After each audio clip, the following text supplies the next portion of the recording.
लोगों की भीड़ में भी कई बार हम अकेले होते हैं। हम सबकी जिंदगी अलग हो सकती है, लेकिन हम सबके सुख दुख के किस्से तो शायद एक जैसे ही होते हैं। कोई अपने अतीत से लड़ रहा होता है तो कोई अपने वर्तमान से।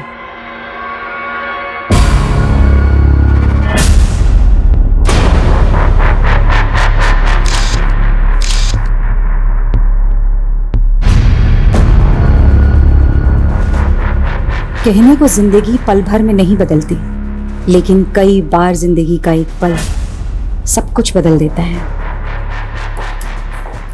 विक्रम जी अंदर? हाँ जी अंदर है। ओके।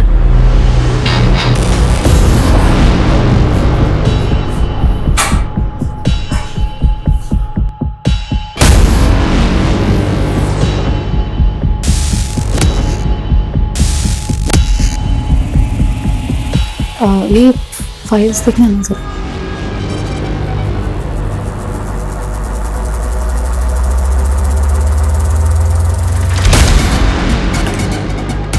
अरे, आर यू ऑल राइट? जी ओके। जयंती, क्या हुआ? Nothing sir. सर एक सेकेंड। सर वो आदमी कौन था? पहले कभी नहीं देखा। He is my friend. और मैंने तुम्हें देखा, तुम छुपकर हमें देख रही थी। आखिर ये चल क्या रहा है सब? Are you trying to spy on me? Yes, because Reema 3 दिन से ऑफिस नहीं आ रही है सर, और उसका फोन भी बंद आ रहा है। आखिरी बार तो आप ही के साथ थी ना? कहाँ है Reema?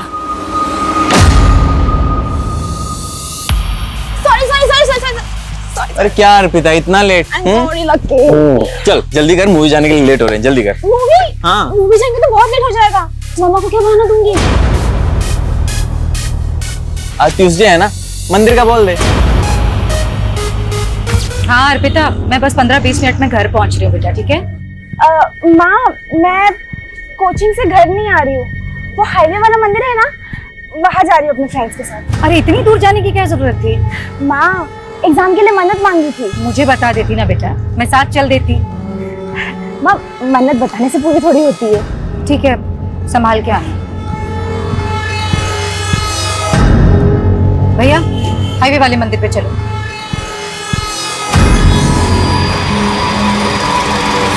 I get down to business.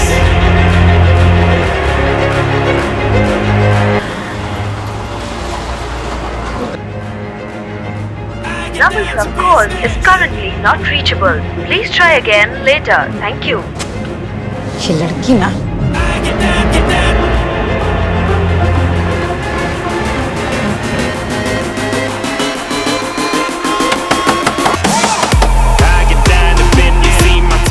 क्या रोज रोज का तमाशा लगा रखा है तुम लोगों ने? जब देखो तब लाउड म्यूजिक। आंटी आपको प्रॉब्लम क्या है? मेरे घर में कुछ भी करो, आपको क्या? जंगल में नहीं रह रहे हो? हाँ, कॉलोनी में रहते हो, और सिर्फ मैं नहीं, पूरी कॉलोनी डिस्टर्ब हो रही है तुम लोगों के इस लाउड म्यूजिक से। ये क्या है? लड़कियां बुला रखी हैं यहाँ पर। तुम लोग खड़े हो जाओ। क्या है? हाँ, पता है माँ बाप को यहाँ पे तुम लोग क्या कर रहे हो इन लड़कों के साथ में? अरे इतना सा सोचा तुम लोगों ने? इन लड़कों ने अगर तुम लोगों का रेप कर दिया तो तुम्हारे माँ बाप की इज्जत का क्या होगा? आंटी बहुत हो गया, हद में रहिए आप। अच्छा, मुझे ना मेरी हद मत बताओ अच्छी तरह। ड्रग्स? ये क्या है? तुम लोगों को पता है ना अच्छे तरीके से कि ड्रग्स लेना हमारे देश में गैर कानूनी है। बुलाओ पुलिस को, करवाओ अंदर, दिखाओ अपनी हाथ। म्यूजिक कम करना, समझ में आ रही है बात? हेलो, आप किधर है? तू? मैं तो कब के घर पहुँच गई हूँ। इनफैक्ट आप कहाँ हो?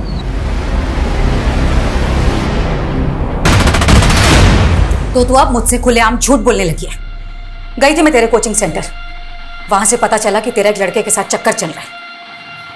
ओह, तो अब आप मेरी जासूसी करने लगी? ज्यादा बकवास मत कर अर्पिता। एक तो झूठ बोलती है, ऊपर से मुझ पर इल्जाम लगा रही है। हाँ बोला झूठ, क्योंकि आप मुझे मेरी लाइफ जीने ही नहीं देती हो। हर बार पढ़ो पढ़ो पढ़ो, लेकिन अब इस उम्र में मैं अपने फ्रेंड्स के साथ घूमने नहीं जाऊंगी तो कब जाओगी? हाँ अर्पिता, लेकिन तू एक लड़के के साथ अकेली बाहर गई थी कि नहीं? बोल। हाँ गई थी, तो इसमें बुराई क्या है? बॉयफ्रेंड है वो मेरा, और ज्यादा रोक तो की ना तो दुनिया ठीक से देखी नहीं तूने। अर्पिता, मैं जानती हूँ कि नाना तुम्हें बड़ा किया तुझे, और आज तू, शर्म नहीं आती तुझे? नहीं आती शर्म, क्योंकि बचपन से लेकर आज तक मैं बस आपकी पाबंदियां ही सहती आई हूँ, लेकिन अब और नहीं, ठीक है? अर्पिता, अर्पिता,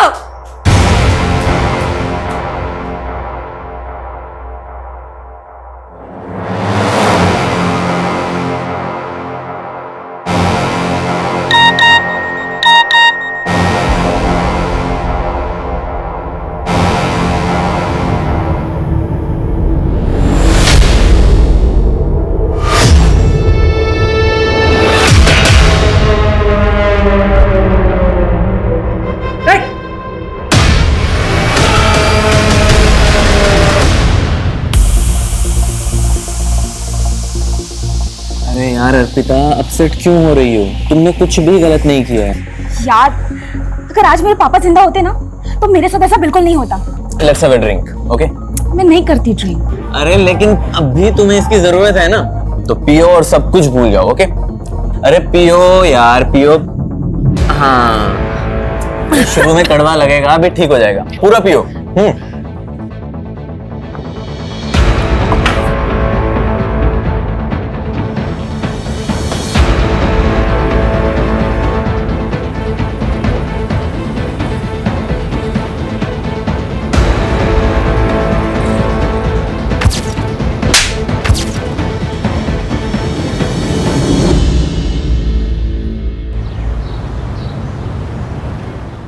और फिर भालू ने कहा, मुझे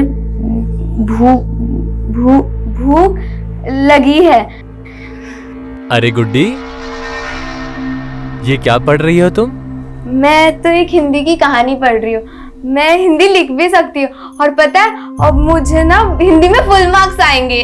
अरे वाह, तब तो तुम्हें प्राइज मिलना चाहिए। बोलो क्या चाहिए तुम्हें? मुझे तो मून पर जाना है। अच्छा, लेकिन उसके लिए तो तुम्हें एस्ट्रोनॉट बनना पड़ेगा। लेकिन मैं एस्ट्रोनॉट कैसे बनूंगी? उसके लिए तुम्हें बस एक छोटा सा टेस्ट देना होगा। कैसा टेस्ट? देखो, मैं तुम्हारी बॉडी को चेक करूंगा, और जिसकी बॉडी में 5 तिल होते हैं ना, वो एस्ट्रोनॉट बन सकता है। तो चलो अपने तिल दिखाओ।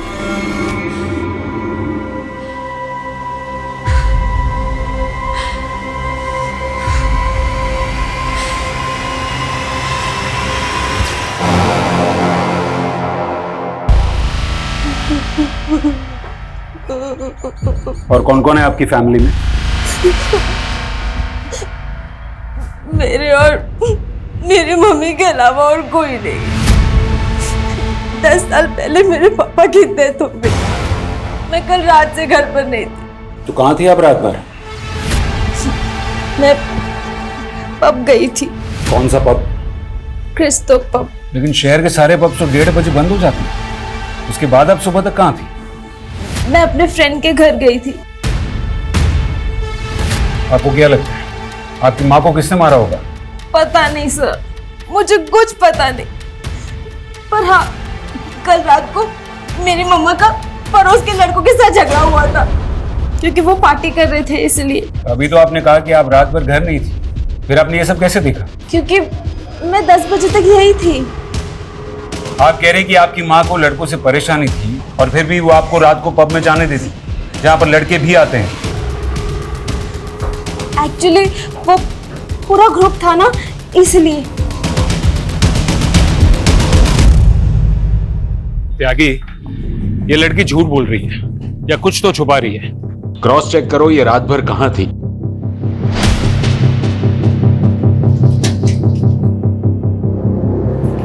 ये दोनों कहाँ हैं? पता नहीं सर, बहुत ही बिगड़े हुए लड़के हैं, दिन रात पार्टी करते थे। जयंती ने तो उनके मकान मालिक से भी शिकायत की थी कि वो घर खाली करा दे। त्यागी, वो मकान मालिक से इन लड़कों का नंबर निकालो। सर, घर में कहीं भी जयंती का फोन नहीं मिला, लेकिन ये लैपटॉप बैग मिला है। अर्पिता, तुम्हारी माँ का फोन कहाँ है? मुझे इस बारे में कुछ नहीं पता। कविता, तो क्या खूनी ने जानबूझकर जयंती का फोन गायब किया? इसका मतलब है फोन में जरूर कुछ ना कुछ है, जो हमें खूनी तक ले जा सकता है।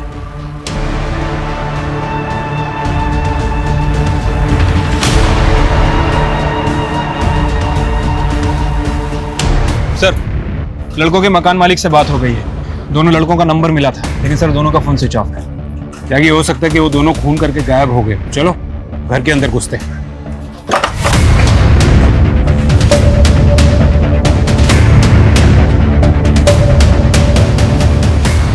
घर चेक करो। सर, जाके फॉरेंसिक को बुलाओ और दोनों घर के फिंगरप्रिंट सैंपल ले लो और वो दोनों लड़कों की डिटेल निकालो और पता करो कि यहाँ पार्टी में दीपेश और राघव के साथ और कौन कौन मौजूद था। ठीक है सर।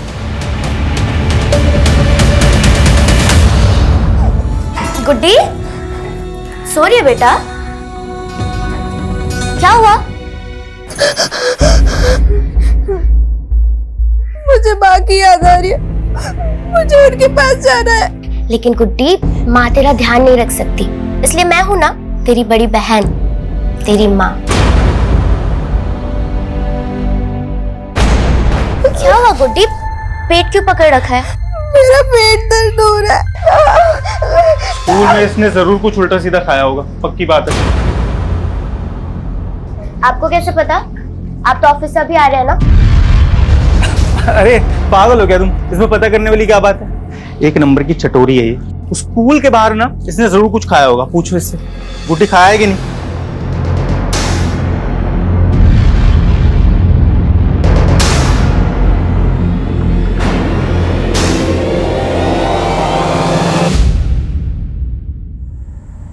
ये देखिए सर, ये दोनों पब में 11 बजे एंट्री करते हैं और 1:30 बजे वहां से बाहर निकलते हैं। ये लड़की जो नशे में धुत है, ठीक से चल भी नहीं पा रही। Right sir. और जयंती के बारे में अभी तक हमें जो भी इंफॉर्मेशन मिली है, उससे तो यही लगता है कि जयंती नियम कायदे की काफी स्ट्रिक्ट औरत थी और उसकी बेटी इस हाल में। और वो पड़ोस वाले लड़के दीपेश और राघव, उनकी क्या रिपोर्ट है? सर, उनका फोन आखिरी बार गुरुग्राम में बंद हुआ था। वैसे वो रहने वाले भोपाल के हैं, दिल्ली में पढ़ाई करते हैं। मैंने भोपाल पुलिस को भी इन्फॉर्म कर दिया है। और सर, वो अर्पिता के बॉयफ्रेंड, उसको भी बुला लिया है। सर, अर्पिता उस रात पूरी तरह से आउट थी। उसने पहली बार ड्रिंक की थी उस रात। पहली बार? ये तू कैसे जानता है? वो सर, अर्पिता मेरी 2 साल से दोस्त है। उसने आज से पहले कभी भी ड्रिंक नहीं किया। जी सर, वो थोड़ा अपसेट थी। किस बात को लेकर? सर, वो तो मुझे नहीं पता, लेकिन वो बहुत गिल्ट महसूस कर रही थी कि वो उस हालत में घर जाकर अपनी माँ को फेस कैसे करेगी। इसलिए वो पूरी रात मेरे साथ मेरे घर पर ही थी। सुबह होते ही वो चली गई। आप चाहें तो आप चेक कर सकते हैं। वो तो हम चेक कर ही लेंगे। और सुन, बिना परमिशन के शहर से बाहर नहीं जाना। चल।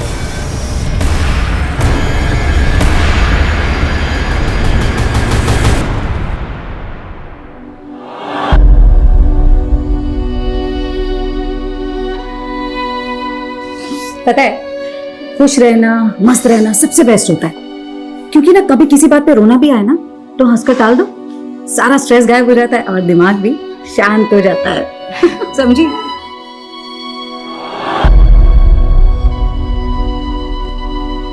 सर, जयंती का फोन रात 10:30 बजे बंद हुआ था, वो भी उसके घर वाले एरिया में। और उसका फोन भी गायब है, जो हम मान रहे हैं कि किलर ने गायब किया है। अर्पिता मेन सस्पेक्ट है। मुझे लगता है कि फोन गायब करने के पीछे की वजह माँ और बेटी के बीच की चैट हिस्ट्री को छुपाना होगा, क्योंकि उससे हमें पता चल जाता कि माँ और बेटी के बीच में बनती नहीं थी। और हाँ, वो 2 लड़के दीपेश और राघव, उनके बारे में भी पता करना होगा कि वो क्यों गायब। सर, इन दोनों लड़कों के CDR में ऐसी 2 लड़कियों के नंबर मिले हैं जो उस रात पार्टी में थे, अदिति और विनीता। उनसे मिलना होगा, शायद उनको पता हो कि दीपेश और राघव कहाँ है। कविता, तुम जयंती के फोन का लोकेशन IMEI नंबर से ट्रेस करो। Okay sir. सर, एक और बात, 8 बजे जयंती ने एक नंबर पे कॉल किया था जो रीमा के नाम से रजिस्टर है। रीमा? कौन रीमा? सर, वो जयंती के साथ उसके ऑफिस में काम करती थी।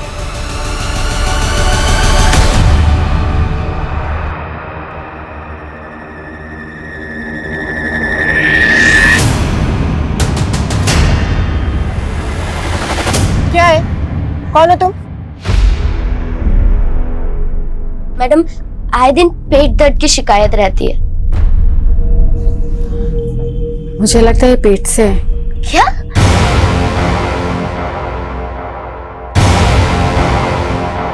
Hi ma'am, I am Suraj Sharma. I am match maker ma'am. मैं लोगों की शादियां करवाता हूँ। तो मैं क्या करूं? नहीं मैम, आपने मंगलसूत्र भी नहीं पहना है और मांग में सिंदूर भी नहीं है, तो ऑफकोर्स आप शादीशुदा तो नहीं होंगी ना। इससे तुम्हें क्या लेना देना? लेना देना है मैम। अगर आपने शादी नहीं की तो बच्चा कैसे पैदा कर लिया? ये क्या बकवास कर रहे हो तुम? चलो जाओ यहाँ से। मैम मेरी बात तो सुनिए। मैम मैम मैं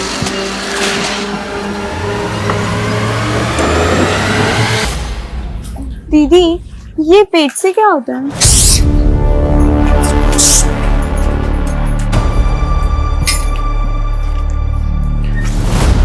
कहाँ गए थे तुम लोग?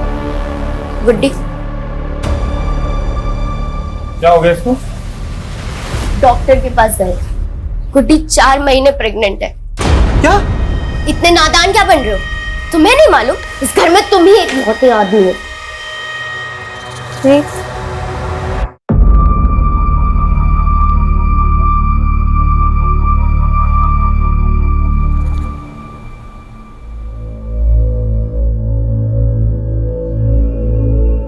बेटा, 10 सालों में मैंने हमेशा यही चाहा कि मैं तुझे तेरे पापा की कमी कभी ना महसूस होने दूं, और आज भी यही कोशिश करती आ रही हूं कि तुझे दुनिया की सारी खुशियां दूं।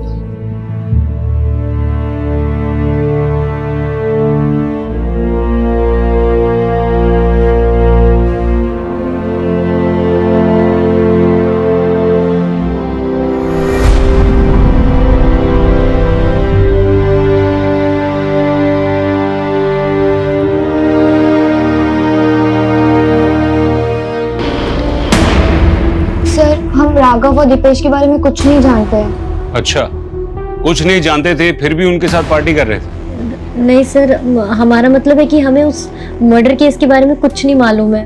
फिर तो आप लोगों को ये भी मालूम नहीं होगा कि आप लोग वहाँ ड्रग्स ले रहे थे। नहीं सर, हम ड्रग्स नहीं ले रहे थे, वो तो राघव और दीपेश ले रहे थे। अच्छा, तो ये बताओ कि जयंती को किसने मारा? सर हमें नहीं पता, हम तो बस 2 बजे तक वहाँ पे थे, लेकिन हाँ उससे कुछ देर पहले दीपेश ड्रिंक्स का जुगाड़ करने बाहर गया था और वो वापस नहीं लौटा, तो उसको देखने के लिए राघव भी बाहर गया और फिर दोनों साथ में आ गए वापस। उठो उठो उठो, चलो चलो चलो। कहाँ जा रहा है यार? अरे आगे का सेलिब्रेशन गुरुग्राम में करते हैं ना। हम नहीं गए सर, हम अपने घर चले गए, उसके बाद वो लोग गए थे। गुरुग्राम में वो कहाँ लेके जाने वाला था? सर कुछ नाम तो नहीं बताया था।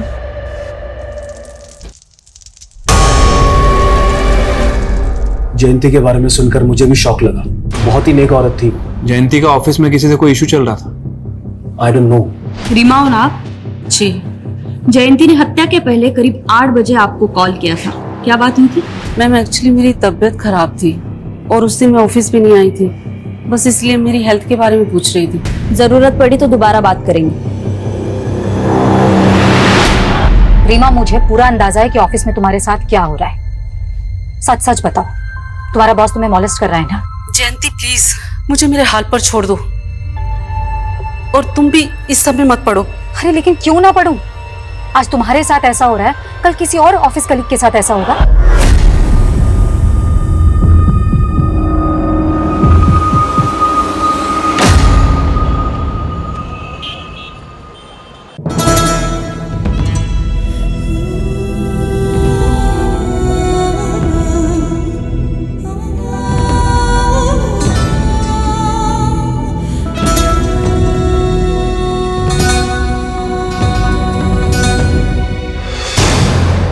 और तुम ज्यादा भोले मत बनो।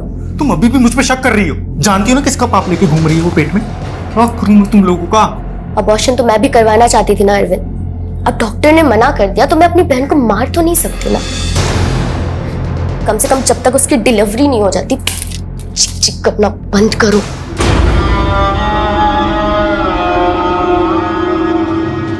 इसका मतलब है मर्डर के काफी पहले उसका फोन बंद हुआ था या फिर गायब हुआ था। दीपेश और राघव के दोस्तों के स्टेटमेंट के हिसाब से दीपेश और राघव रात को 2 बजे बाहर से अंदर आए थे और सबको जाने के लिए कहा था। क्या वो दोनों ही खून करके आए थे? और सर दूसरी तरफ अर्पिता और लकी भी 1:30 बजे के करीब पब से निकल गए थे। शायद उन्होंने जयंती को मारा और फिर वो दोनों लकी के घर चले गए। सर आपको लगता है कि जिस हालत में वो पब से निकले इस तरह से मर्डर कर सकता है? यागी, मुजरिम अगर शातिर हो ना तो हम वही देखेंगे जो वो हमें दिखाना चाहता है। अर्पिता का यूं पब से लड़खड़ाते हुए निकलना, ये पूरा का पूरा ड्रामा लकी और अर्पिता का हो सकता है, ताकि उन पर किसी को शक न जाए। कविता, जयंती के घर से हमें लैपटॉप बैग मिला, उसमें से कुछ मिला? हाँ सर, एक डायरी मिली है। लगता है जयंती अक्सर उसमें लिखा करती थी।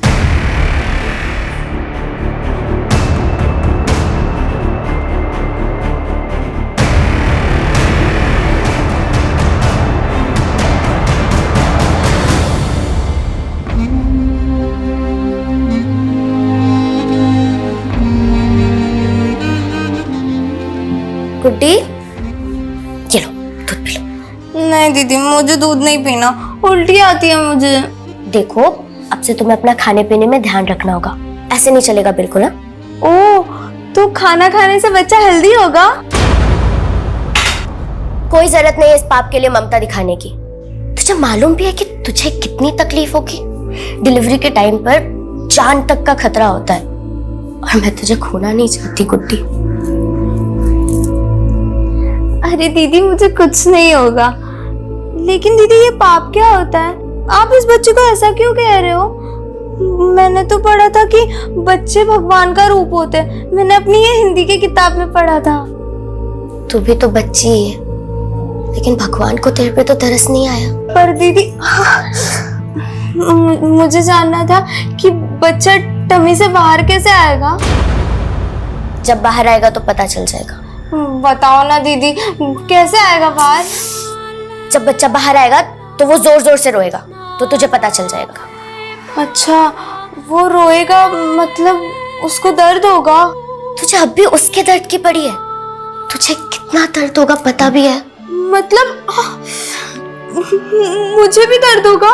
हाँ, पर जब बच्चा पैदा हो जाएगा तो दर्द ठीक हो जाएगा और तुझे कुछ भी नहीं होगा।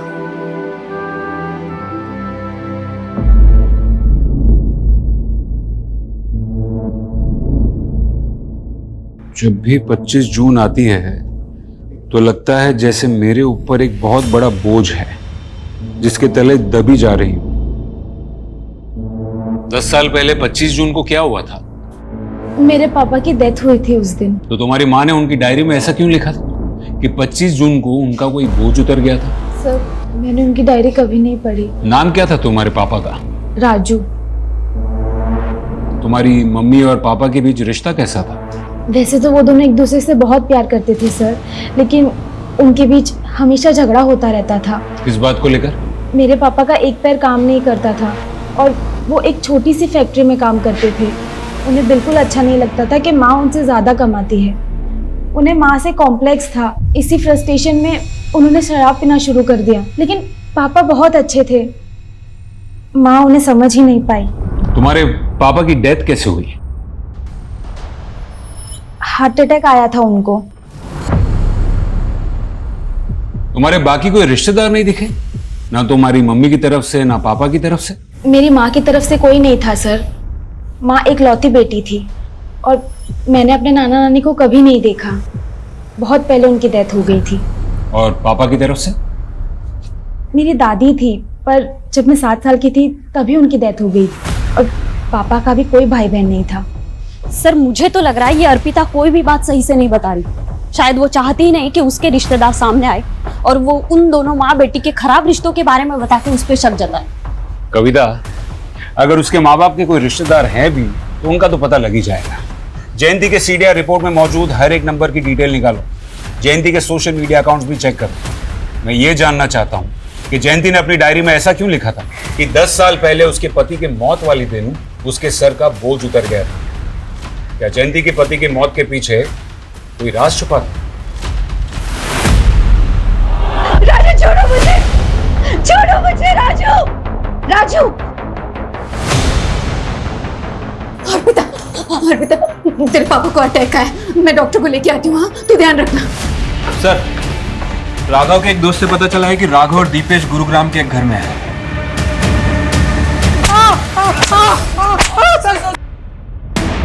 सर, हमने कुछ नहीं किया, हम कुछ नहीं जानते। कुछ नहीं जानते फिर भाग क्यों रहे थे?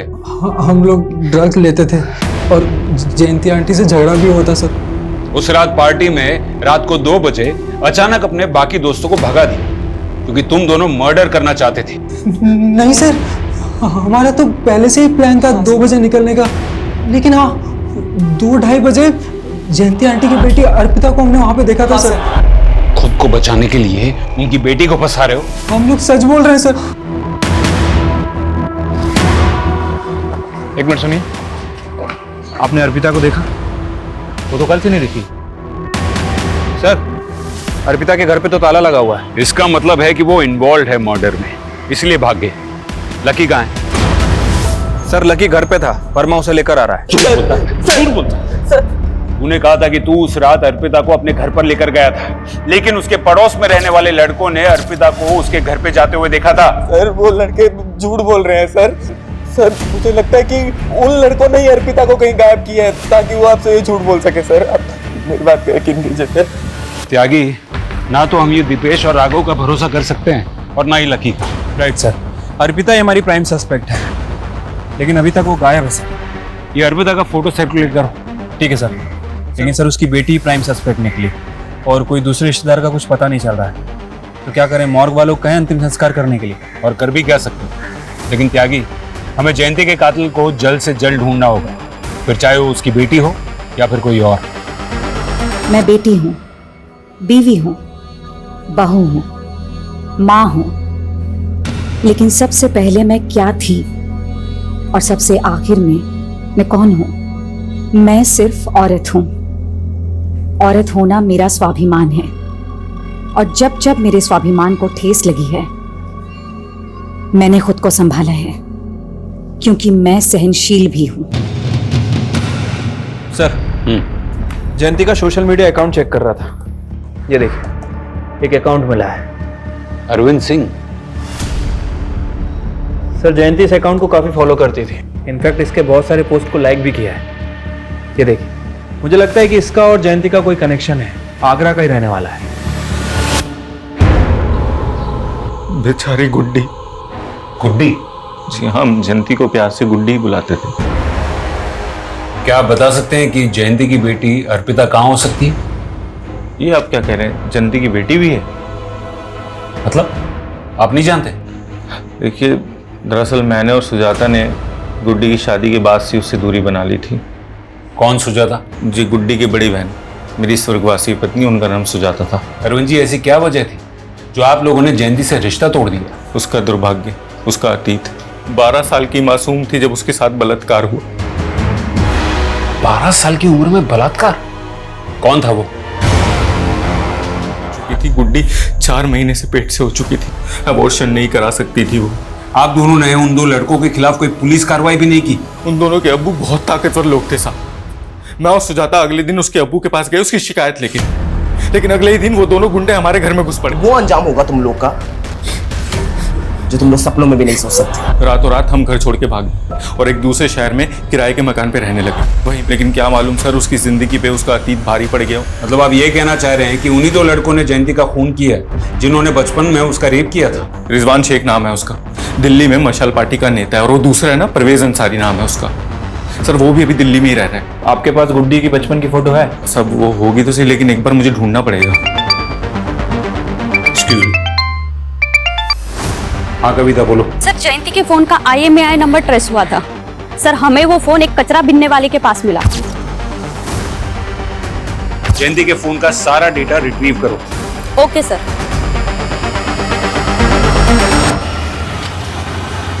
सर, ये रिजवान शेख पॉलिटिकल लीडर है और Parvez Ansari income tax department में deputy director. Are you alright? Sir, मान लेते हैं कि इन दोनों में से किसी ने कुछ किया है, तो फिर ये अर्पिता क्यों गायब है? सर, ये बात सच है कि मैं अपनी बीवी को कभी कभी मारता था, पर मैंने जयंती का खून नहीं किया सर। हाँ, जयंती का फोन मुझे मिला था, पर अगले दिन मुझे जैसे ही पता चला कि उसका मर्डर हो गया है, मैंने उसका फोन डस्टबिन में फेंक दिया था सर। ये टेढ़ी खीर है, आसानी से नहीं उगलेगा, तोड़ो इसको। ओके ठीक है। सर, एक अजीब बात पता चली है, परवेज अंसारी जयंती के बॉस का भी दोस्त है। सर, परवेज अंसारी को मैं सिर्फ 10 साल से जानता हूं और आप मुझसे 28 साल पहले की बात कर रहे हैं। 28? इसको जानते हैं? नो। चलो इसको नहीं जानते हैं, परवेज अंसारी को तो जानते हैं ना। इसका मतलब आप रिजवान शेख को भी जानते होंगे। सर बड़े नेता है, मैं क्या सभी जानते हैं। हाँ, परवेज ने एक बार बताया था कि वो उनके बचपन का दोस्त है। और आप उन दोनों के दोस्त, इसका ये मतलब है कि जयंती के मर्डर में उन दोनों के साथ आप भी इन्वॉल्व हैं। सर क्या कुछ का कुछ बोलते चले जा रहे हैं, कोई सबूत है आपके पास? जल्दी दिखा देंगे। कौन है ये? आपके मुरादाबाद की है, गुड्डी उर्फ जयंती। इसके जीजा जी का कहना है कि 28 साल पहले आपने इसका रेप किया था। इंस्पेक्टर, क्या तू जानता नहीं एक ईमानदार नेता के छवि पे दाग लगाने का हर्ज क्या होता है? 2 मिनट नहीं लगेंगे, सस्पेंड हो जाओगे। सर हम तो ईमानदारी से अपना काम कर रहे हैं, और वो कहते हैं ना कि भले ही देर लग जाए लेकिन सच की जीत जरूर होती है। जय हिंद। सर माना कि ये दोनों बहुत शातिर हैं, लेकिन कहीं ऐसा तो नहीं कि जयंती के मर्डर को हम 28 साल पुराने वाले केस से जोड़ के गलती कर रहे हैं? मैं जानता हूं जयंती के मर्डर में उसकी बेटी समेत और भी सस्पेक्ट्स हैं, लेकिन जो गुड्डी के साथ 12 साल की उम्र में हुआ त्यागी, जयंती ने आखिरी बार रीमा को कॉल किया था, जो उसके साथ उसकी ऑफिस में काम करती थी। ये रीमा से जयंती के बॉस के बारे में दोबारा बात करो, शायद कोई क्लू मिल जाए। ठीक है सर। सर एक अजीब चीज पता चली। पिछले 2 महीनों में 3 जयंती नाम की औरतें दिल्ली से अबडक्ट हुई। क्या कह रही हो? हाँ सर, ये देखिए, जयंती सिन्हा, जयंती मलिक और जयंती कपूर। सर ये तीनों अबडक्शन एक हफ्ते के फासले पर हुए हैं। और सर ये तीनों औरतों के साथ क्या हुआ? सर तीनों किडनैपर के चंगुल से निकल आई, तीनों जिंदा हैं। सर इन्होंने किडनैपर का एक स्केच भी बनवाया है, ये देखिए।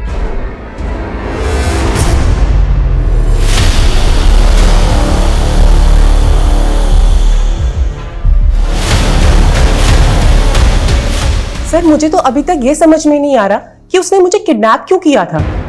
उसने मेरी फैमिली को फिरौती के लिए कोई कॉल भी नहीं किया, और इसके बाद अचानक से उसने मुझे छोड़ दिया। तो उस दौरान उन लोगों ने आपके साथ किया क्या? क्या चूड़ियां दिखा रहा था? जी सर, छोटी बच्चियों की लाल चूड़ियां दिखा रहा था, और बार बार बस यही पूछ रहा था कि क्या मैं उन लाल चूड़ियों को पहचानती हूँ। जयंती जी, वो आपको कहाँ लेके गया था? सर मैंने पुलिस को पहले भी बताया है, उसने मुझे आंखों पे पट्टी बांधकर किडनैप किया था, और आंखों पे पट्टी बांधकर ही उसने मुझे जंगल में छोड़ दिया।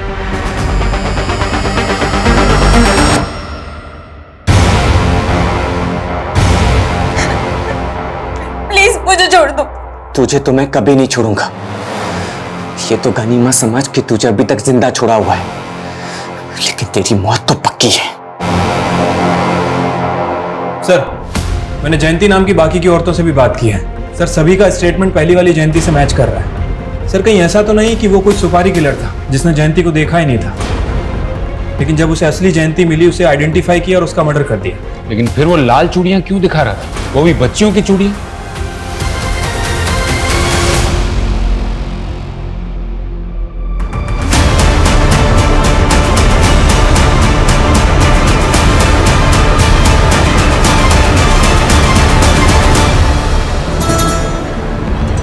हाँ सर, बचपन में गुड्डी हमेशा लाल चूड़ियां पहना करती थी। उसे लाल चूड़ियां बहुत पसंद थी, लेकिन जब दानिश भाई के घर से हम निकले थे तो उसकी चूड़ियां वहीं छूट गई थी।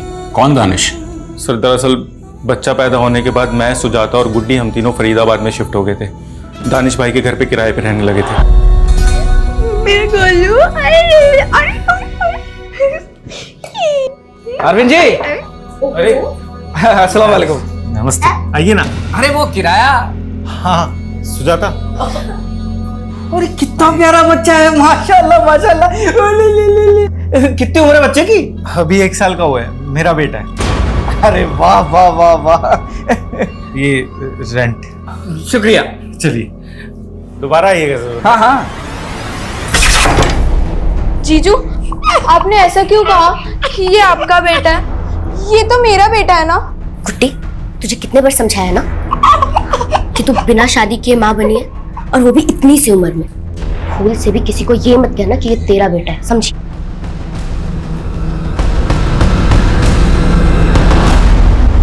सर धीरे धीरे सबको पता चलने लगा और हमारा जीना बहुत मुश्किल हो गया, इसलिए हम उस बलात्कारी की संतान को वहां छोड़ के निकल गए। लेकिन दीदी मेरा गोलू वो नहीं आएगा हमारे साथ। गुड्डी गोलू की तबीयत खराब थी ना, तो वो मर गया। अगर हम गुड्डी से झूठ ना बोलते तो उस बच्चे का साया हर जगह हमारी बदनामी करवाता। कहाँ छोड़ा था बच्चे को? दानिश भाई के घर पे, जहां उसकी चूड़ियां छूटी थी।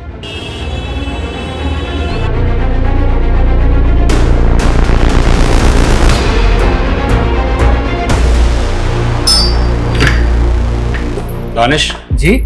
आप? दिल्ली पुलिस। दिल्ली? आप कैसे आप कहाँ?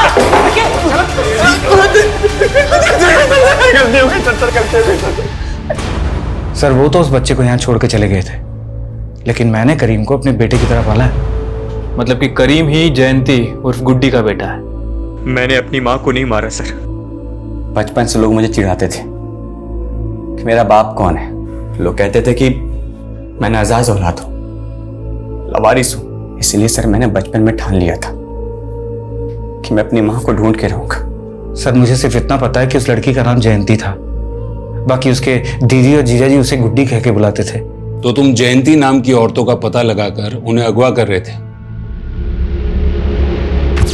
उस दिन उनका किडनैप नहीं कर पाया था मैं, इसलिए सर मैं सीधा उनके घर पे चला गया। माँ, कौन हो तुम? अरे 28 साल से आपने मुझे देखा नहीं ना, इसलिए आप मुझे पहचान नहीं पाई। तुम बोल क्या रहे हो तुम? हाँ? और हो कौन? गोलू, आपका गोलू माँ।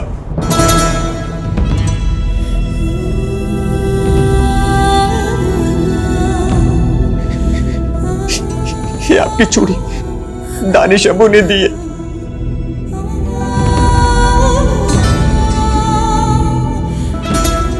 एक बार कह दो कि आपने मुझे पहचान लिया। गोलू?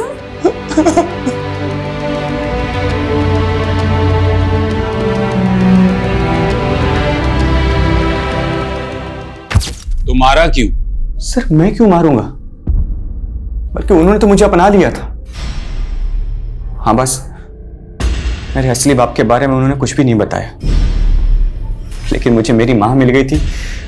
ये खुशखबरी सुनाने के लिए मैं अपने अब्बू के पास जा ही रहा था कि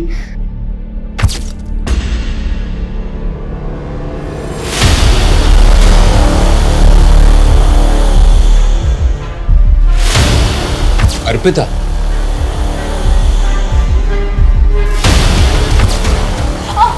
अर्पिता, अर्पिता,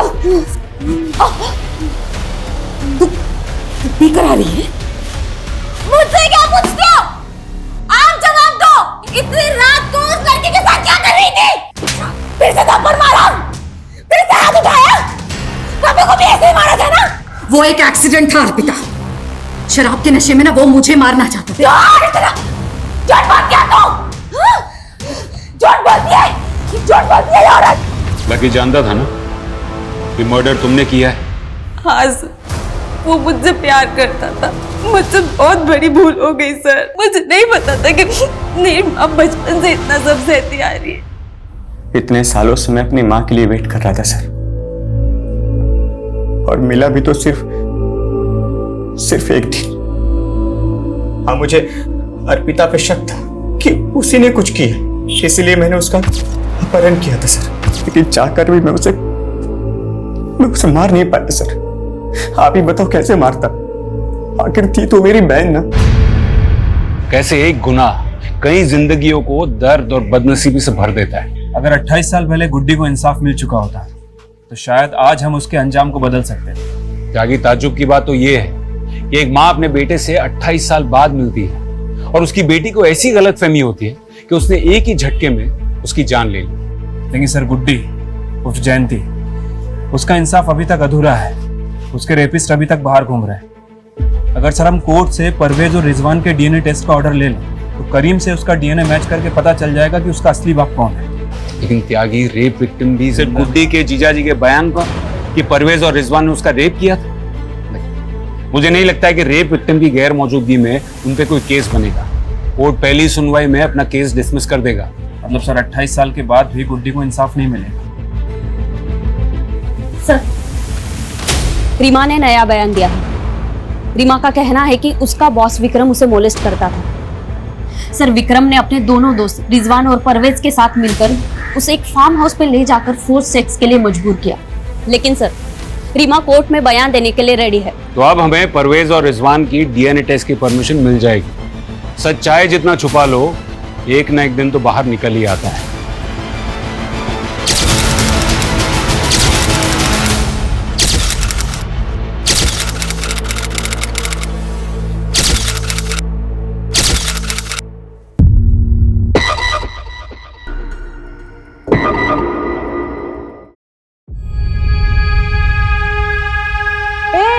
किसने हटाया रे लाइन से मेरी बाल्टी को?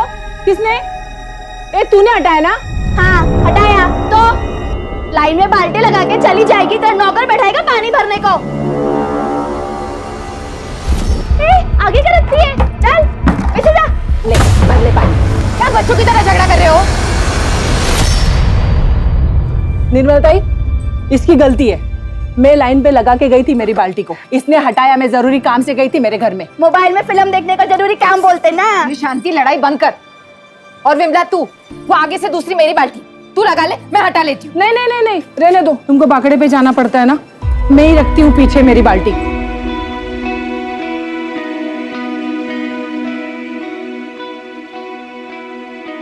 अरे बहनी, अब खाना दे भी दो, बहुत तेज भूख लगी है। थोड़ा थामा भाऊ, जो पेट भरता है पहले उसकी पूजा जरूरी है। अभी लाई, तैयार रखा है मैंने। वाह प्रतिम बहनी, आप प्रतिम। और ये चटनी ना एकदम स्पेशल है, और ऐसी चटनी पूरे एरिया में कहीं भी नहीं मिलती। भाऊ आप घर चलो, मैं पहुंचवाती हूँ। दो बांग्ला दे। क्या था? बिल्डर ने जो पेपर भेजा था उस पर साइन कब करेगी? नहीं करेगी, चल निकल यहाँ से। क्यों? ये जगह के तेरे बाप की है। ए अब्दुल, मेरे बाप पे नहीं जाना, वरना वरना क्या? हाँ क्या करेगी? 2 मिनट के अंदर तेरी सारी एकड़ी निकाल दूंगा। समझी क्या? क्या रे, मेरी आई से क्या बात कर रहा तू? मेरे से बात करना। क्या बात करेगा भाई तू? तुम लोग की औकात है बात करने की? बताऊं क्या मैं तेरे को अपनी औकात? बताऊं क्या मैं तेरे को अपनी औकात? कॉलर छोड़, नहीं तो कुत्ते के माफिक मारूंगा। तेरी लिटा के ना घुसा देगा। ये धंधे की जगह है, यहाँ पे मारपीट करोगे तो पब्लिक आएगा क्या खाना खाने के लिए? अब तो क्यों झगड़ा कर रहा था? ये सब इस 2 कौड़ी की औरत की वजह से हुआ है। और तमीज, औरत से कैसे बात करते पता नहीं तुझे? और तू ये भूल गया कि वो मेरे बचपन की सहेली है? चल, माफ कर दे रहे उसको, थोड़ा सर्किट है। ठीक है, तू जा, तू चल चल यहाँ से।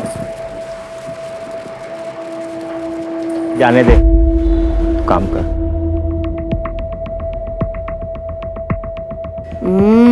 कड़क, चल बैठ दे इसको। अब्दुल ध्यान रख इस पे। अब्दुल क्या है रे?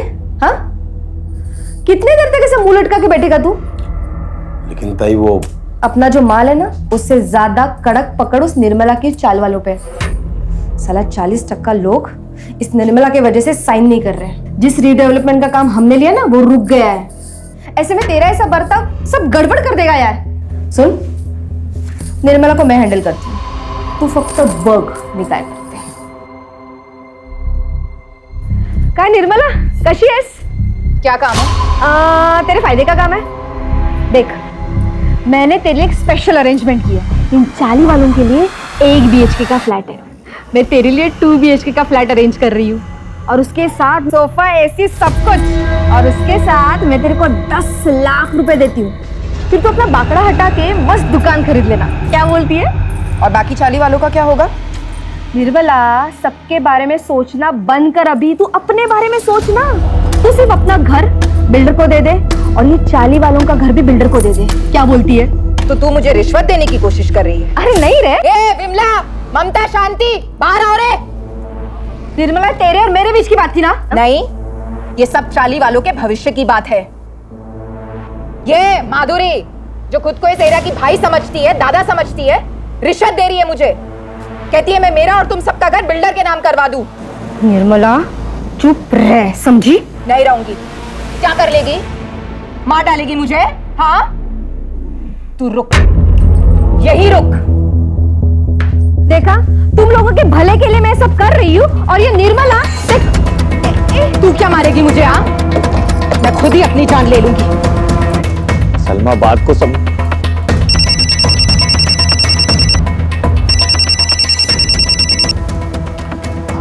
हाँ प्रशांत, आई ने अपने ऊपर घासलेट डाली भाई। क्या? तू रुक, मैं आ रहा है, अभी आ रहा है। चल अभी निकल यहाँ से, नहीं तो मैं सच में खुद को आग लगा लूंगी। निकल।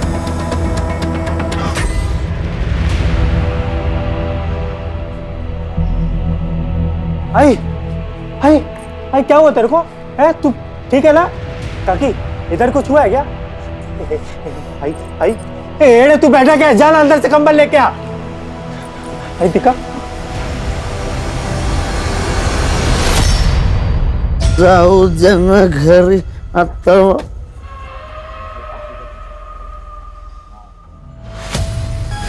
तू घूरना बंद कर, नहीं मानेगा? रुक तेरी।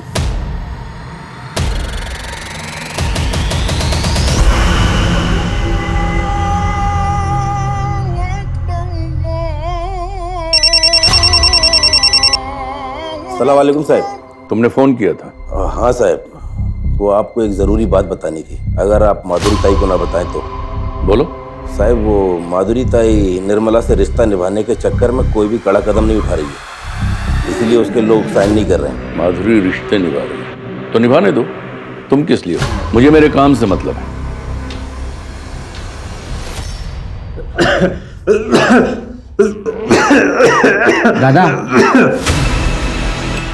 दादा ये क्या है? कुछ नहीं।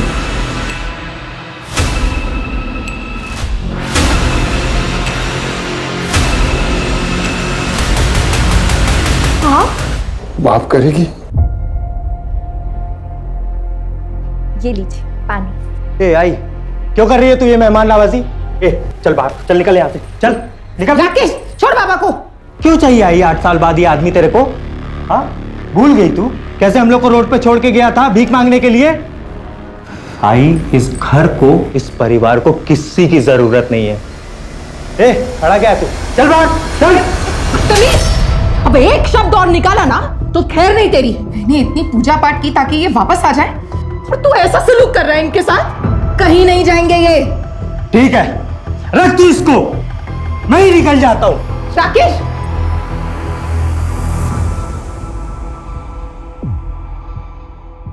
माधुरी, सुना है आजकल तुम्हारे तेवर काफी ढीले पड़ गए हैं। किसने बोला ये? तुम्हारे काम ने। देखो माधुरी, मैं धंधे वाला हूं, साफ साफ बात करता हूं, और ये बात अपने दिमाग में फिट कर लो कि मैं अपनी डेडलाइन बढ़ाने वाला नहीं हूं, और तुम्हें उसी डेडलाइन के भीतर काम करना होगा। किया तो ठीक, नहीं तो तुम्हारा हमारा डील खत्म।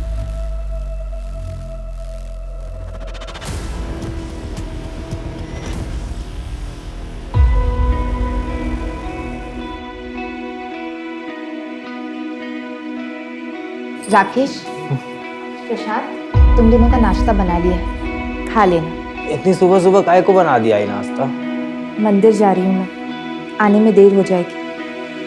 आज 19 जुलाई है ना? जा।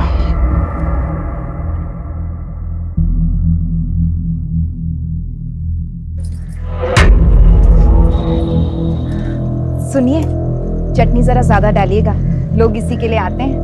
क्यों? चटनी में मोहिनी मंत्र डालती है क्या?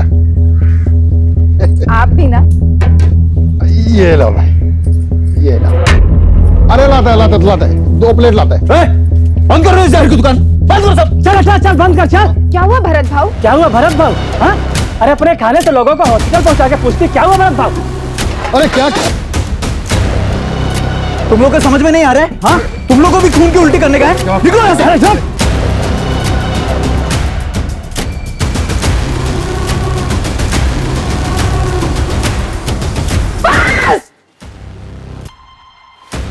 और सुन, अगर मेरे बाबा का कुछ हुआ ना तो मैं तेरी जान ले लूंगा।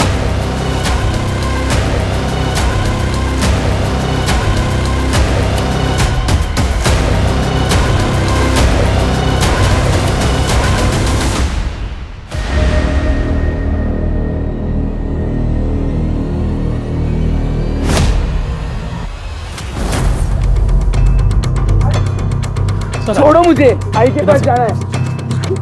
आई बॉडी का सबसे पहले किसने देखा? सर इस कचरे वाले ने देखा, इसने गांव वालों को बताया और गांव वालों ने हमें इन्फॉर्म किया। बॉडी के आसपास कुछ मिला? हाँ सर, ये ब्लेड मिला सर। एक बात और सर, जितने इत्मीनान से ये बैठी हुई है और इसके हाथ की नस कटी हुई है, सर देख करके ऐसा नहीं लगा है कि इसने सुसाइड किया है। सर लगता है न्यूज़ पढ़ के या न्यूज़ में देख के इसको पता चल गया था कि इसके खाने की वजह से कुछ लोग हॉस्पिटल में भर्ती हुए थे, जिनमें से 2 लोग मर गए। तभी शायद गिल्ट में आके इसने सुसाइड कर लिया होगा।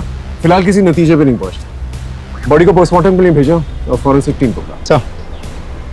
सर निर्मला की पोस्टमार्टम रिपोर्ट तो हैरान कर देने वाली है। पोस्टमार्टम रिपोर्ट के हिसाब से निर्मला ने सुसाइड नहीं किया था, उसका खून हुआ है। सबसे पहले उसे किसी तरह का नशीला पदार्थ दिया गया और उसके बाद उसके हाथ की नस काटी गई। तो स्ट्रगल के मार्क्स मिले हैं जो नॉर्मली विजिबल नहीं है। हत्या 19 जुलाई की रात करीब 10:30 से 11:30 के बीच हुई है। सो ब्लेड की फॉरेंसिक रिपोर्ट भी आ गई।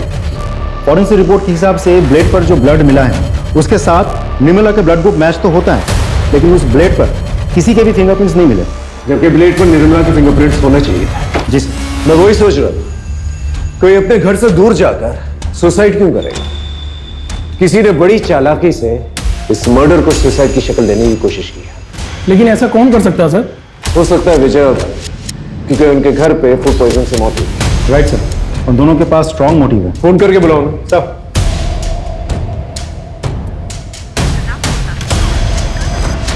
सर एक का तो नंबर बंद है। नहीं सर, दोनों के नंबर्स बंद है। उनके घर पे एक टीम भेजी और चौल चलते हैं, पता करते हैं 19 जुलाई को वहां पर क्या हुआ था। Right sir. रात को 9 साढ़े 9 बजे घर पे वापस आए तब तो साहिबा हमारी आई घर पे ही थी, लेटी हुई थी। हम दोनों भाई अपने कमरे में चले गए सोने के लिए। आधी रात में बाबा रूम पे आए और बोले कि आई घर पे नहीं है करके। आई कुछ है? आई अंदर ही होगी ना। अरे अंदर नहीं है, तो मैंने अपने बेटू को जगाया और ढूंढना शुरू किया। सोचा नहीं था साहब निर्मला इस हाल में मिलेगी। साहब इनको तो नहीं देखा था, मैंने निर्मला देवी को देखा था बाहर जाते हुए। कितने बजे? यही कोई रात को 8 बजे के आसपास। सर मैंने कुछ कांस्टेबल्स को भरत और विजय के घर पे भेजा था, लेकिन वो दोनों तो डेड बॉडीज लेके अपने गांव चले गए। शिंदे ये सब इनकी चाल भी हो सकती है। इन्हें कांटेक्ट करते रहो, जैसे कांटेक्ट होता है इन्हें थाने में। सर 19 जुलाई की रात को इसने कुछ देखा था। कौन हो तुम? सर मेरी सड़क पे सर पान की दुकान है। क्या देखा था बता? सर उस रात एक आदमी सर ऑटो में आया था और वो सर निर्मला ताई का पता पूछ रहा था। निर्मला ताई वो आगे से ना लेफ्ट चले जाता। उसका नाम, चेहरा या ऑटो का नंबर याद है तुम्हें? तो कुछ ध्यान नहीं है सर। अच्छा कितने बजे की बात है? सर लगभग 11 या 11:30 बजे की बात है।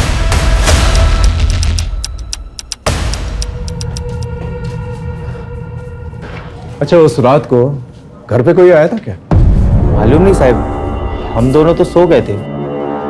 और आप? मेरे को भी कुछ मालूम नहीं साहब। सर कहीं भरत और विजय में से तो नहीं कोई आया था? हो सकता है। एक काम करो, आसपास कोई सीसीटीवी कैमरा तो उसकी फुटेज निकालो। सर यहाँ आते वक्त देखा था, सीसीटीवी फूटा हुआ था।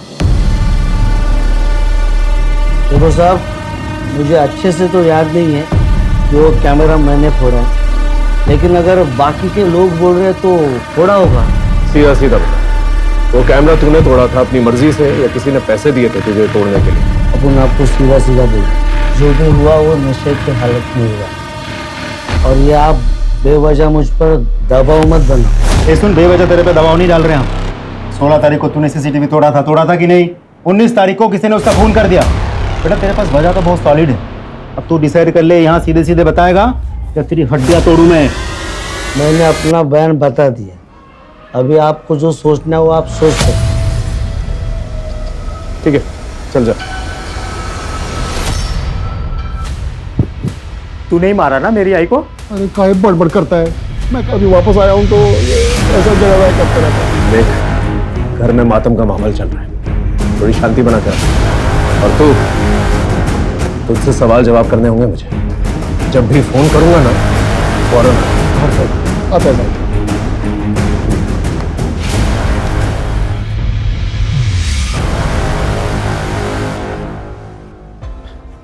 शिंदे एक काम करो, भरत और विजय के साथ साथ निर्मला के जितने भी परिवार वाले हैं उनका सीडीआर और फोन लोकेशन निकलवाओ, और दिनेश का भी। हेलो, हाँ ठीक है, हम पहुंच रहे हैं सर। भरत और विजय दोनों से कांटेक्ट हो गया, थाने बुलाया दोनों को। चल सब। नहीं सर, मैंने नहीं मारा उससे, और फिर मैं क्यों मारूंगा उसे? क्यों नहीं मार सकता तू उससे? उसके खाने की वजह से तेरे बाबा की मौत हुई थी ना, मौत का बदला तो मौत से ही लिया जाता है। अरे साहब, मैं ऐसा आदमी नहीं हूँ। हाँ, कुछ टाइम में उसके बाखड़े पे गया था, तोड़फोड़ जरूर किया था, पर साहब बाद में वो निर्मला हॉस्पिटल आई थी, माफ़ी भी मांगी, लेकिन मैं गुस्से में था इसलिए उसको वहाँ से जाने के लिए बोला साहब। सर मुझे तो लगता है भरत और विजय ये दोनों कहानी बना रहे हैं ताकि हम इन दोनों पे शक ही ना करें। इन पे शक ना करने की तो कोई वजह बनती नहीं, इनका अपना आदमी ना, और कोई भी अपने आदमी को इस तरह आसानी से नहीं देता। हो सकता है हुडी वाला आदमी इन्हीं का है।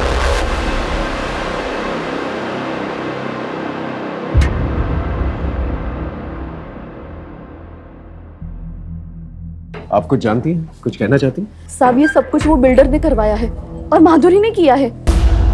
लेकिन क्यों? हमारी ये चाली रीडेवलपमेंट में जा रही है, जिसके लिए उस बिल्डर ने यहाँ की दबंग औरत माधुरी को ये सारी जमीन हड़पने का जिम्मा सौंपा है, और वो मन माने ढंग से और मन माने दाम पर ये सब हड़प भी रही है। लेकिन निर्मला ताई वो इन सब के लिए तैयार नहीं थी। निर्मला ताई के मरने के 2-3 दिन पहले ही उन दोनों का बहुत झगड़ा हुआ था। आप लोग चिंता मत कीजिए, हम लोग हैं आप लोगों के साथ। थैंक यू साहेब, सगळी माहिती तुम्हाला खोटी मिळाली आहे। अरे हम दोनों तो बहन जैसे थे, और मैं वो इंसान हूँ उसको तब खड़ा किया था जब उसका मर्द उसको और उसके बच्चों को छोड़ के चला गया था। साहब वो बाकड़ा था ना, खाने की दुकान, सब मेरी देन है। अब पूछ लो ना किसी से भी। पूछा और पता लगा है हमें कि तुम जबरदस्ती कर रही थी उसका घर बिकवाने के लिए। वो घर बेचना नहीं चाहती थी, और उसके साथ साथ तकरीबन 30% लोग थे जो घर नहीं बेचना चाहते थे, उसका कहना मान रहे थे, जिसकी वजह से रीडेवलपमेंट का काम रुका हुआ था, जो काम तुम्हें सौंपा गया था। साहब आंकड़ा थोड़ा गलत, 10-15% छोड़ के सब लोग रेडी थे। और मुझ पे क्या शक कर रहे हो? अगर आपको शक करना है तो उसके मर्द सुधीर पे करो ना। 8 साल तक बैरागी का ढोंग करके, मोक्ष का ढोंग करके अभी लौटा है, और लौटने के बाद ही तो निर्मला की हत्या हुई है, और हर चीज का मालिक बन बैठा है अभी वो। मालिक बन बैठा मतलब? साहब ये सुधीर यहाँ का घर जवाई है।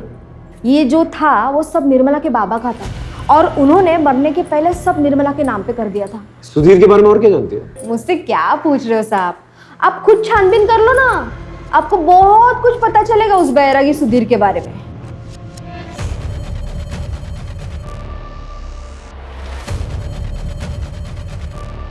बोल। साहब मैंने तो पहले ही बोला था कि मैं बैरागी जीवन जीने के लिए घर से भाग गया था। जब मेरे को लगा कि ये जीवन मेरे बस की बात नहीं है, तो मैं वापस भाग के अपने परिवार में आ गया। आपसे विनती है साहब कि मेरे पे संदेह मत करो। संदेह ना करें, अचानक से यहाँ से चला गया, अचानक से वापस आ गया, तो तेरे आने के तुरंत बाद फूड पॉइजनिंग का किस्सा हुआ, और उसके बाद निर्मला की मौत। अगर इस क्रम में देखे ना तो वो हमारा प्राइम सस्पेक्ट बनता है, समझा? जिस दिन तेरे खिलाफ मुझे पुख्ता सबूत गवाह मिल गए ना, तो ऐसी धुन गवाऊंगा कि सारी जिंदगी जो है बैराग जाता फिरेगा जेल में।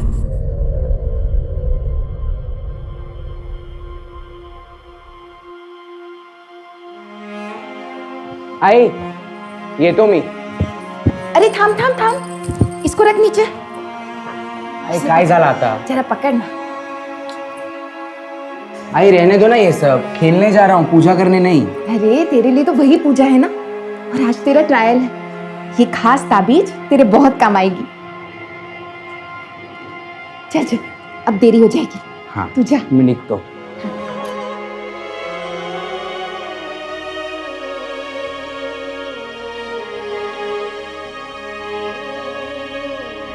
प्रशांत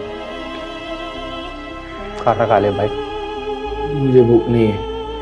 ठीक ऐसे मत कर, तू ही बचा है बस मेरी जिंदगी में। अगर तेरे को कुछ हो गया ना तो मैं सच में मर जाऊंगा। खा ले भाई।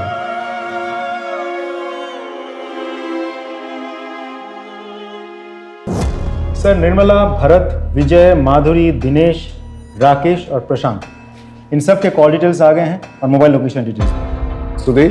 सर सुधीर के पास तो मोबाइल ही नहीं है। सर निर्मला के मोबाइल लोकेशन के हिसाब से शाम के 6 बजे के बाद वो अपने घर पे ही थी और जिस वक्त उसकी मौत हुई थी उस वक्त भी उसके मोबाइल की लोकेशन उसके घर की ही थी। ये निर्मला घर पे नहीं थी और भरत और विजय ने भी उसे हॉस्पिटल जाते हुए देखा। और सर बच्चों ने उसे घर में देखा था, लेकिन जब सुधीर आया तब वो घर में नहीं थी। इस सुधीर का विश्वास नहीं किया जा सकता। बाकी लोग सीडीआर क्या कहते हैं? सर मेरे हिसाब से बाकी सब तो फ्री लग रहे हैं, क्योंकि ना ही निर्मला के साथ इन सब की कोई बातचीत हुई थी और ना ही इन सब में से कोई भी 19 जुलाई रात के 10:30 से 11:30 के बीच मर्डर वाले एरिया में गायब। जिसने भी किया है बहुत प्लानिंग के साथ किया है। पहले उसने इस मर्डर को सुसाइड की शक्ल देने की कोशिश की, फिर जब उन्हें पता चला कि हम मर्डर इन्वेस्टिगेट कर रहे हैं तो उसने सारे सबूत जो है छुपा दिए ताकि हम सबूत ढूंढ ही ना। लेकिन सर मुझे हैरानी इस बात पे हो रही कि निर्मला उस पेड़ वाली जगह पे कैसे पहुंची और कातिल ने उसे नशे की दवा कब दी? या तो उसे घर पर ही जो है नशे की दवा दी गई और फिर उसे वहां ले जाकर जो है उसकी नस काटी गई, या फिर उसे वहां ले जाकर उसे नशे की दवा दी गई और फिर वहां उसकी नस काटी गई। इस हुडी वाले आदमी की क्या कहानी है? क्योंकि अभी तक उस आदमी के बारे में हम लोगों को कुछ भी नहीं पता है। गायकवाड़, एक काम करो, निर्मला के सीडीआर में जितने भी लोग हैं इन दिनों जिनसे बात कर रही थी वो, उन सबकी हिस्ट्री निकालो। सर। शिंदे, भरत, विजय, माधुरी और सुधीर, इन सब के पीछे एक सादी वर्दी के अंदर कांस्टेबल हो सकता है इन सस्पेक्ट्स के जरिए हम मर्डर तक पहुंच जाए और हो सकता है इस हुडी वाले की गुत्थी भी सुलझ जाए।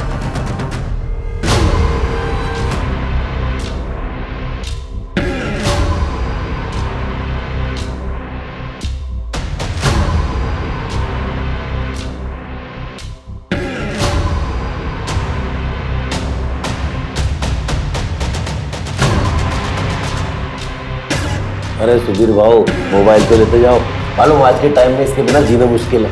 अरे नहीं, ये जी का जंजाल तू ही रख, मैं ऐसे ही बहुत खुश हूँ।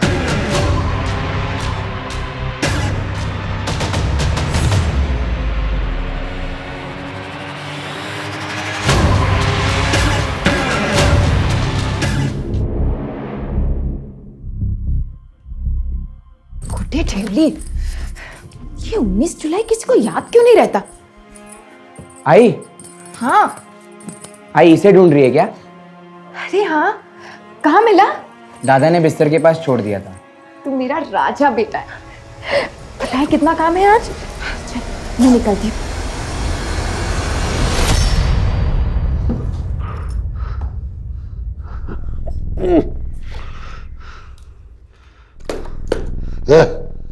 पानी क्या रे?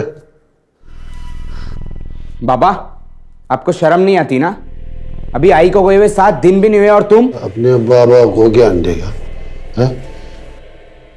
ए बाबा, ए बाबा, ठीक है ना प्रशांत? हाँ, भाई को मारा इसको। बच्चे हैं तुम्हारे? गाय के बच्चे हैं, कोई नहीं लगते मेरे। इन दोनों ने मेरे को मारा है। अब देख मैं क्या करता हूँ, मैं देख क्या करता हूँ। मेरे को आम दिखाता है रे।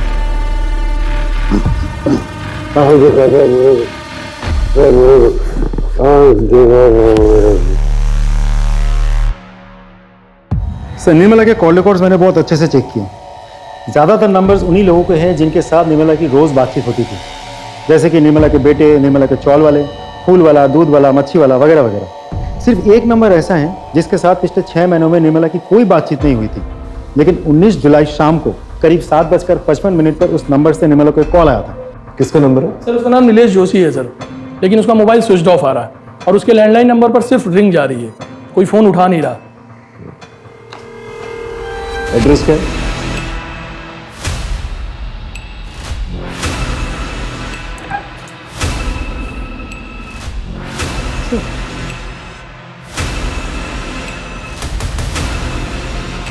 गायकवाड़, एम्बुलेंस बुलाओ। सर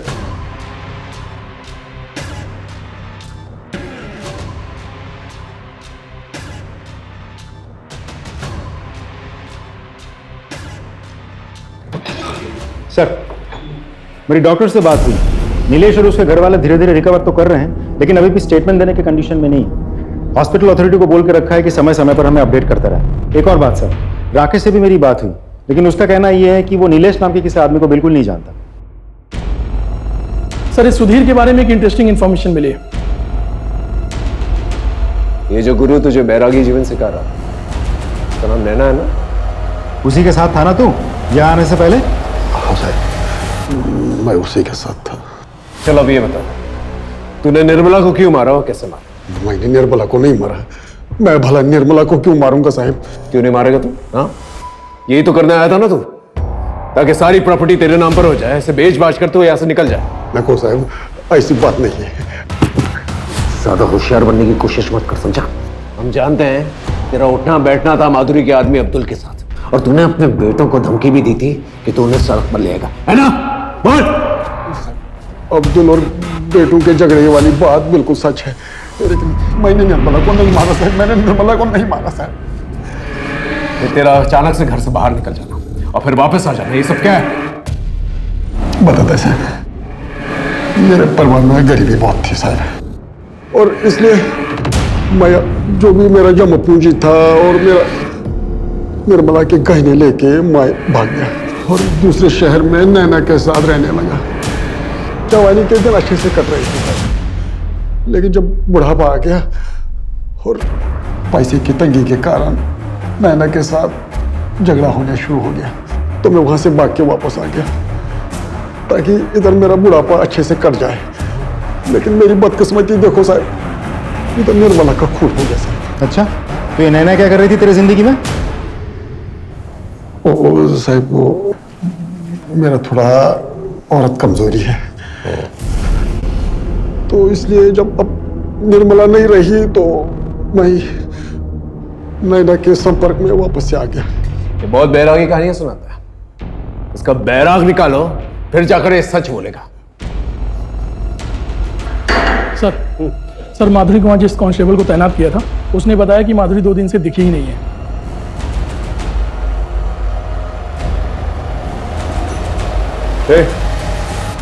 माधुरी किधर है?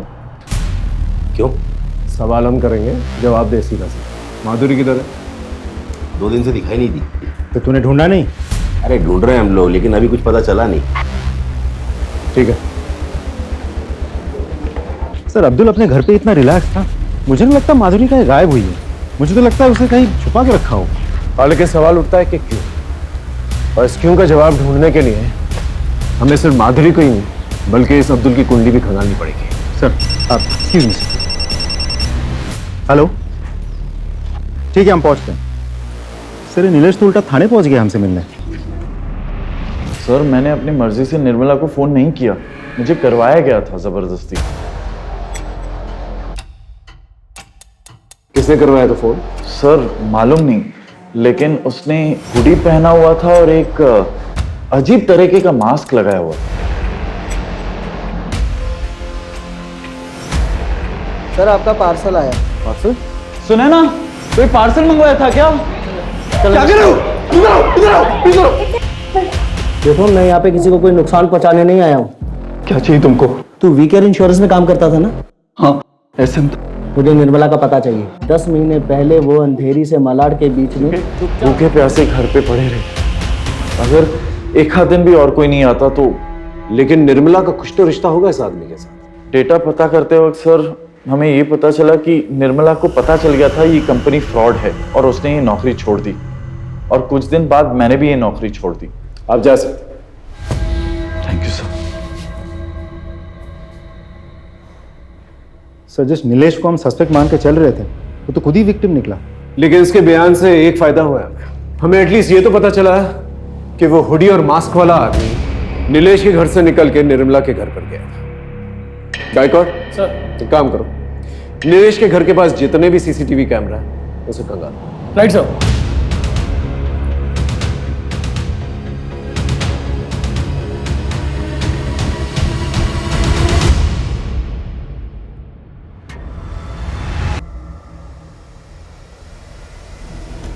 ये तो माधुरी है, अंबेडकर नगर की दबंग। हाँ गायकवाड़, फुटेज आया? हाँ सर, ये देखिए सर।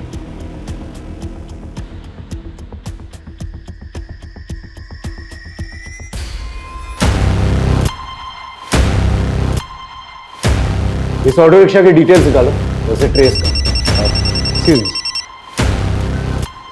हेलो, पूनम नगर थाने से पीएसआई राठौर बोल रहा हूँ। जी बोलिए। क्या?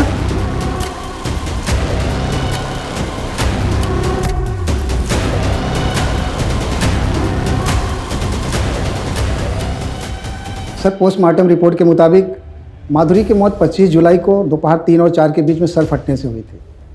इसके बाद उसके शरीर के टुकड़े किए गए और सर सारे बॉडी पार्ट रोड के लेफ्ट साइड में फेंके गए थे। ये साड़ी पे स्टेन्स क्या है? इसकी रिपोर्ट है आपके पास? नहीं सर। इसकी एक रिपोर्ट बनाइए और मुझे भेजिए। हाँ सर। सर, जिसको हम सस्पेक्ट मान के चल रहे थे, किसी ने उसी को मार दिया। सर, इस केस में चल क्या रहा है मुझे सच में समझ में नहीं आ रहा। चिंडे, लगता है बहुत बड़ा खेल है जिसे शायद वो बिल्डर खेल रहा है। मतलब? ये बिल्डर जो है ना, शतरंज का खेल खेल रहा है। इसने दो महारथियों को आपस में भिड़ा दिया। कोई कटे या मरे उसे कोई फर्क नहीं पड़ता। उसे सिर्फ बिसात जो है खाली चाहिए। और ये बिसात? वो जमीन जिसपे वो रीडेवलपमेंट करना चाहता है। गायकवाड़ एक काम करते हैं, अम्बेडकर नगर से उस एरिया तक जहां पर माधुरी का लास्ट बॉडी पार्ट मिला, उस पूरे एरिया का सीसीटीवी फुटेज देखो क्या निकल गया। उस बिल्डर को बुलाओ। सर, इस धंधे में माधुरी, अब्दुल जैसे लोगों की हमें जरूरत पड़ती है, क्योंकि ये लोकल होते हैं और लोग इनकी बातें सुनते हैं। इन्हीं के माध्यम से हम अपना काम करवाते हैं, लेकिन सब कुछ कानून के दायरे में रखे सर। ये किसी को मारना, पीटना, गायब करना, मर्डर करना, ये हमारा काम नहीं है। आप चाहें तो हमारे बारे में इंक्वायरी कर सकते हैं। ठीक है, अब जा सकते हैं, लेकिन जरूरत पड़ेगी तो फौरन आइएगा। जी बिल्कुल, थैंक यू सर। इस बिल्डर के खिलाफ मुझे पक्का सबूत चाहिए। सर वो ऑटो वाला मिल गया, उसको बाहर बिठा कर रखा है।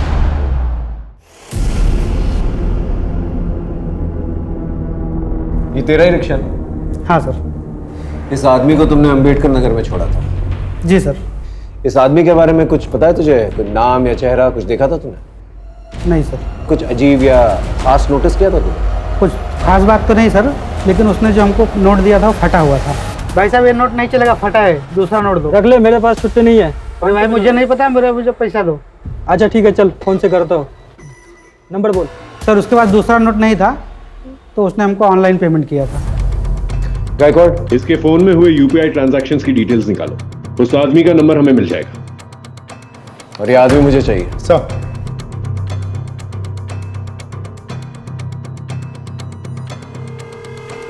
बता, निर्मला को क्यों मारा? सर, मैं सच कह रहा हूँ, मैंने किसी को नहीं मारा।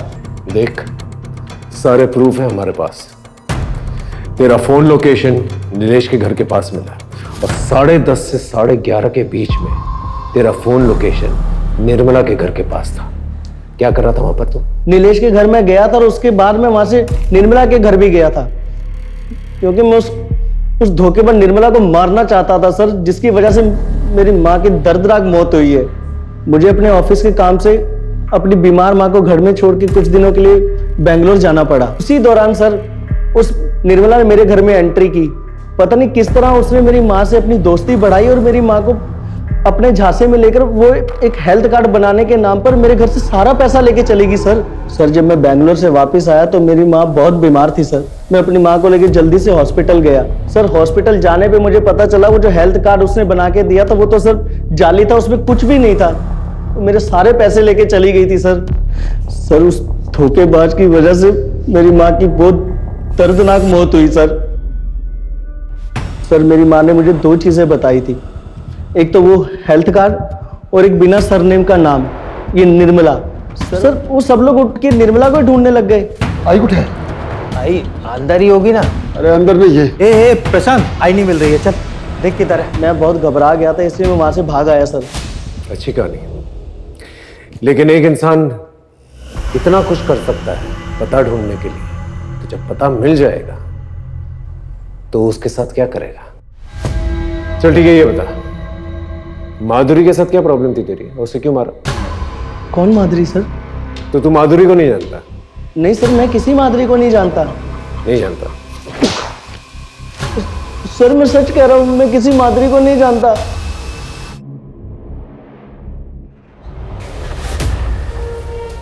सर, माधुरी की साड़ी की फॉरेंसिक रिपोर्ट आ गई है।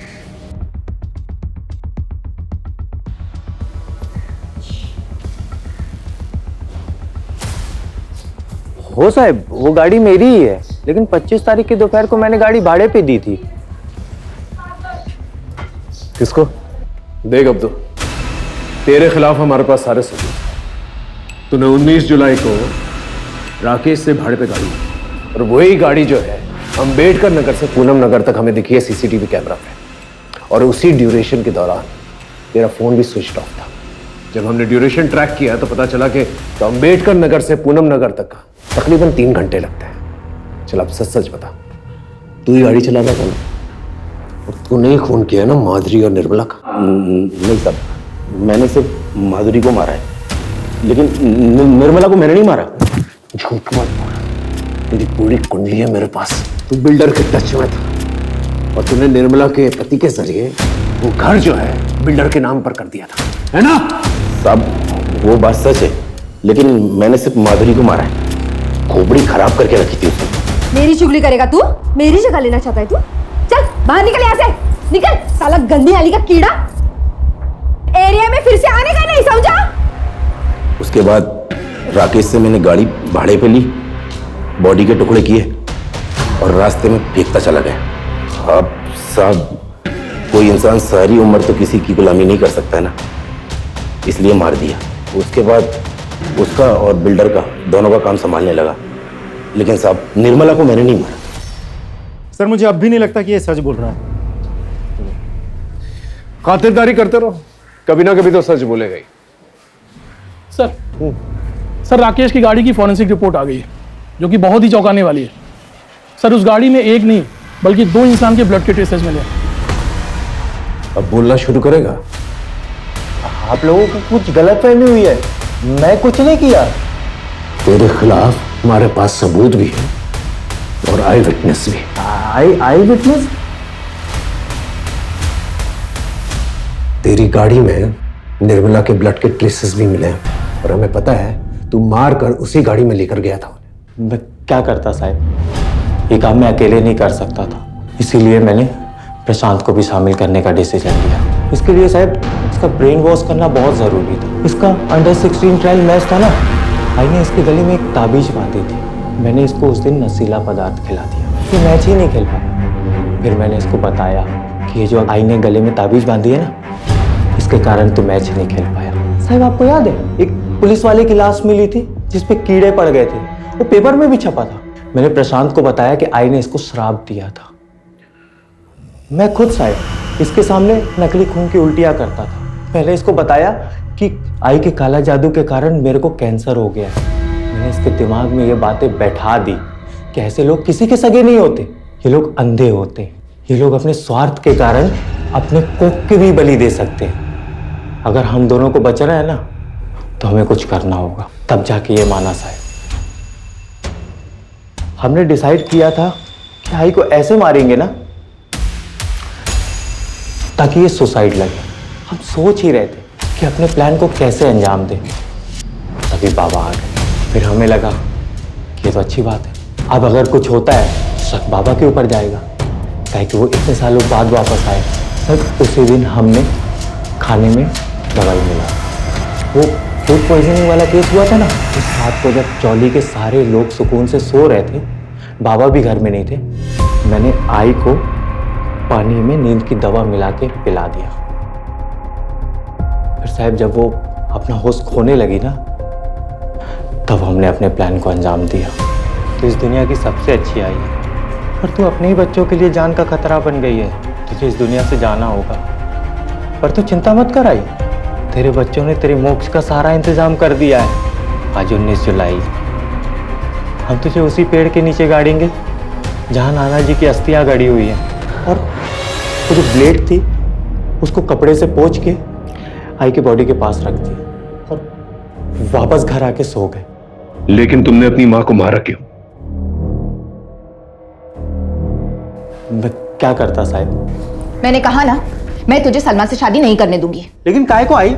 मैं सलमा हम दोनों एक दूसरे से प्यार करते हैं, तो तुझे प्रॉब्लम क्या है? प्रॉब्लम? कितनी प्रॉब्लम्स गिनाऊं मैं? तुम दोनों की उम्र जो कानून के हिसाब से भी शादी लायक नहीं है, और तेरा ये गाड़ी चलाने की आड़ में चरस गांजा का धंधा करना। आई छोड़ दूंगा मैं, हमेशा के लिए थोड़ी ना कर रहा है, बस कुछ दिनों के लिए कर रहा है। देख ताकि तू, मैं, प्रशांत, सलमा इस गटर वाली जिंदगी से बाहर निकल सके, एक अच्छी जिंदगी जी सके। सलमा, ये सपनों का लालच देना छोड़ दे तू। अपने तरीके सुधार, पढ़ाई पर ध्यान दे, गलत धंधे छोड़ दे और खासकर उस माधुरी की संगत में रहना छोड़ दे तू। नहीं छोड़ेगा, कुछ भी नहीं छोड़ेगा। और आई तेरे को पसंद नहीं है ना, तू देख तेरी मर्जी के खिलाफ जाके मैं सलमा से शादी भी करेगा। तू मेरी मर्जी के खिलाफ जाएगा? हाँ, कोशिश करके देख ले जरा, फिर देख मैं क्या करती हूँ। तेरी सारी असलियत, सारे काले कारनामों की पोल मैं सलमा उसके परिवार वालों के सामने खोल दूंगी। फिर देखती हूँ तुम्हारी शादी कैसे होती है। और वैसे भी जब तक मैं जिंदा हूं ना, सलमा से कभी शादी नहीं होने दूंगी। साहब वो गटर वाली चौल पे बाकी लोगों की तरह कीड़े मकोड़ों की तरह मुझे रहते हुए देखना चाहती थी। तभी मैंने डिसाइड किया कि बहुत हो गया, अब आई के दिन पूरे हो गए, अब आई को मार के ना मोक्ष दे देना चाहिए। क्यों किया मेरे साथ ऐसा? क्यों करवाया मुझसे ये पाप? मैंने तुमको अपना भाई नहीं बाप समझा था। क्यों बोलो? अरे तेरे जैसे बेटे को फांसी की सजा भी बहुत कम है। मां बेटे जैसे पवित्र रिश्ते को दागदार कर दिया तूने।